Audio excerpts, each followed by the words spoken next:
الرفض كلنا اكيد جربنا الشعور ده، نترفض من وظيفه هنموت عليها، نترفض من شخص كنا عايزينه يبقى في حياتنا، في فكره احنا شايفينها ان هي حلوه جدا للمستقبل بس اهلنا رفضوها. الذات اللي زي دي كتير بيحسوا ان الحياه وقفت وان دي النهايه، ودايما بنسال نفسنا سؤال واحد: هو انا مش كفايه؟ ليه زعلانين؟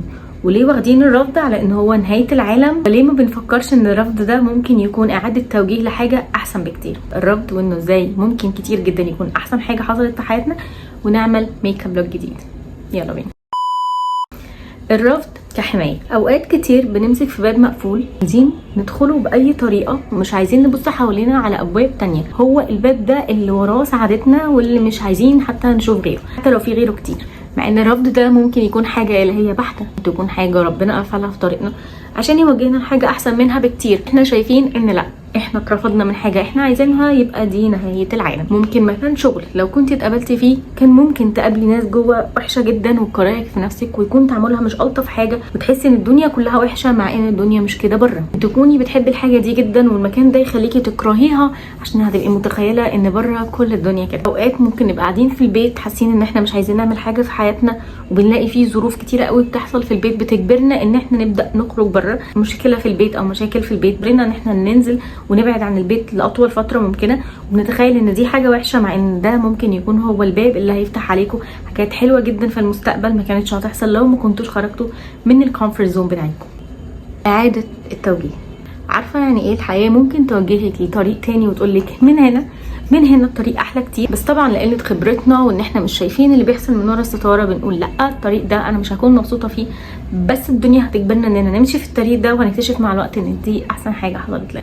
ده انت حتى الطريق ده ممكن يخليكي تكتشفي في نفسك مواهب كتير ما كنتش حتى تعرفي انها موجوده فيكي. لو مثلا اهلك بيرفضوا ان انت تكوني مستقله وانك تكوني مسؤوله عن نفسك عشان شايفين ان انت مش هتقدري تتعاملي مع كل الحاجات او المواقف اللي عمرك ما تعرضت لها، فده بيجبرك انك تبقي احسن وانك تثبتي لهم ان انت تقدري تشيلي المسؤوليه لوحدك. اللي باين ان اهلك مش واثقين فيكي، لكن الحقيقه ده بيوجهك انك تبقي نسخة أقوى من نفسك، تقدر تتحمل المسؤولية وتقدر كمان تمشي في كل حاجة صعبة لوحدها وبدون مساعدة من حد، كلها ثقة. الرفض أوقات بيخليكي تبقي متميزة. الرفض هو اللي بيصنع تميز الناس اللي حوالينا عشان ما يبقوش كلهم متكررين ولا يبقوا كلهم خايفين يعملوا أي حاجة. كتير بحس وأنا بعمل حاجات لأول مرة إني خايفة وإني فيها لوحدي، ببقى خايفة ما ببينش إحساس الخوف، بخليه جوايا، مش بنكره، أنا حاسة بالخوف بس ده مش بيمنعني إني أكمل. دايما بوصل لحته حلوه قوي عمري ما كنت هوصل لها لو ما كنتش عديت على طريق الخوف ده. ازاي تحولي الخوف لقوه؟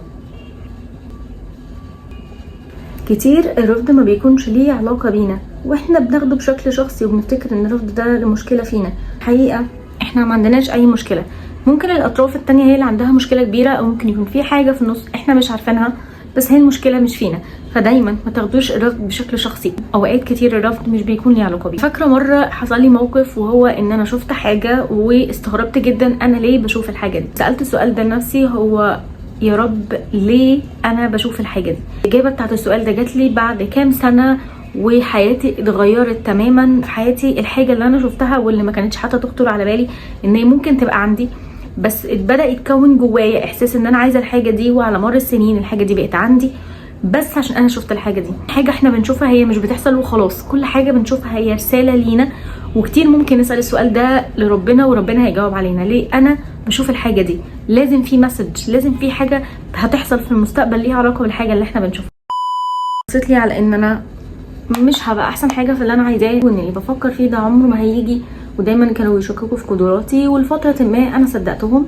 الحقيقه مع الوقت عرفت ان لا، اي حاجه انا عايزاها اقدر اجيبها، وان اي حد شايف ان انا مش هقدر اعملها لازم اخرجه بره حياتي، او على الاقل ما اقولوش اي حاجه انا بعملها او بفكر اني اعملها، لاني مش هاخد غير احباط، والشخص ده مش هيساعدني في حياتي. لكن الحقيقه كل حاجه انتوا بتفكروا فيها تقدروا تحققوها بمنتهى السهوله لو اشتغلتوا عليها وحولتوها لروتين. دايما خليكي فاكره ان مفيش اي حد ليه فضل عليكي، وان كل حاجه انت عايزاها اشتغلي عليها واديلها من وقتك لحد ما تبقي احسن فيها، عشان دايما تفكري نفسك وتفكري اللي حواليكي محدش ليه فضل عليكي في اي حاجه انت وصلت لها غير ربنا وبس. ده ان الرفض مش دايما حاجه وحشه، الرفض ده بيكون احسن حاجه ممكن تحصل في حياتك عشان توجهك لطريق احسن بكتير، الطريق اللي انت كنت عايزاه من الاول، بس اللي انت عايزاه ليه طرق كتيره جدا ربنا هو اللي عارفها. فلما دايما يحصل رفض ده معناه ان ده بيوجهك لطريق احسن واسهل واسرع، وكمان هيرد فيكي خصال كتيره جدا الطريق التاني ما كانش هيعمل.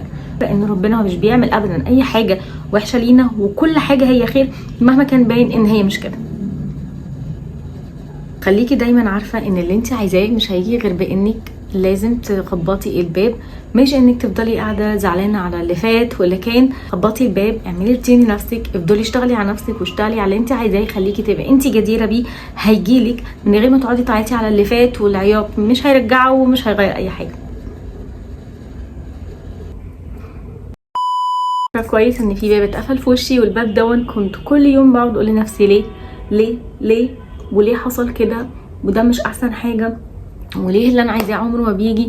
واكتشفت بعد كده ان اللي انا عايزاه كان هيجي من باب تاني، مش نفس الباب اللي انا متخيلاه، لكن كان هيجي من الباب التاني وبطريقه احسن وفيها تعليم ليا، واني افهم الدنيا ماشيه ازاي، ابقى فاهمه انا بعمل ايه، وكان هيبقى احسن بكتير من الباب اللي انا كنت شايفه ان هو مش هيجي غير منه. كتير احنا مش بنبقى فاهمينها، احنا بنبقى عندنا رغبات بنحارب عشانها، وبنبقى شايفين ان الباب ده هو ده اللي هيوصلنا، بس الحقيقه في بيبان كتير جدا في الحياه ممكن توصلنا للي احنا عايزينه، احنا ما نعرفهمش عشان احنا مهما كنا فاهمين فاحنا حدود عقلنا ضيقه قوي بكل الحاجات اللي حوالينا، وكان في حاجات كتير قوي احنا ما نعرفهاش لكن ربنا يعرفها. واسهل طريق يوصلك للي انت عايزاه هو الطريق اللي ربنا هيخليك تمشي فيه، حتى لو انت مش راضيه بيه، حتى لو انت شايفه ان ده بياخدك في الحته بعيده جدا عن اللي انت عايزاه. صدقيني الدنيا في الاخر هتلف، وهتلاقي نفسك في الحلم اللي انت عايزاه، في المكان اللي انت عايزاه، مع الشخص اللي انت عايزاه، او مع شخص احسن منه بكتير، بعد ما تكوني انت بقيتي نسخه احسن من نفسك. وبس كده، ده الميك اب بتاع النهارده، ميك اب بسيط وسامبل حبيت اعمله معاكم لاني نازله دلوقتي، وفي نفس الوقت اتكلم معاكم عن موضوع الرفض، لان موضوع الرفض ده من الحاجات المهمه جدا اللي مفيش حد في الدنيا ما تعرضلهاش، ودايما بنسال نفسنا ليه اتعرضنا للموقف ده. فاتمنى ان انتوا تكونوا لقيتوا اجابه سؤالكم ليه حصل معاكم كده في الفيديو ده. متنسوش تعملوا سبسكرايب لو استفدتوا من الفيديو عشان تشوفوا فيديوز جايه، واكتبوا لي لو حابين نتكلم عن حاجه تانية او احكي لكم خبرات حقيقيه حصلت لي انا شخصيا. اشوفكم في الفيديوز اللي جايه. باي باي.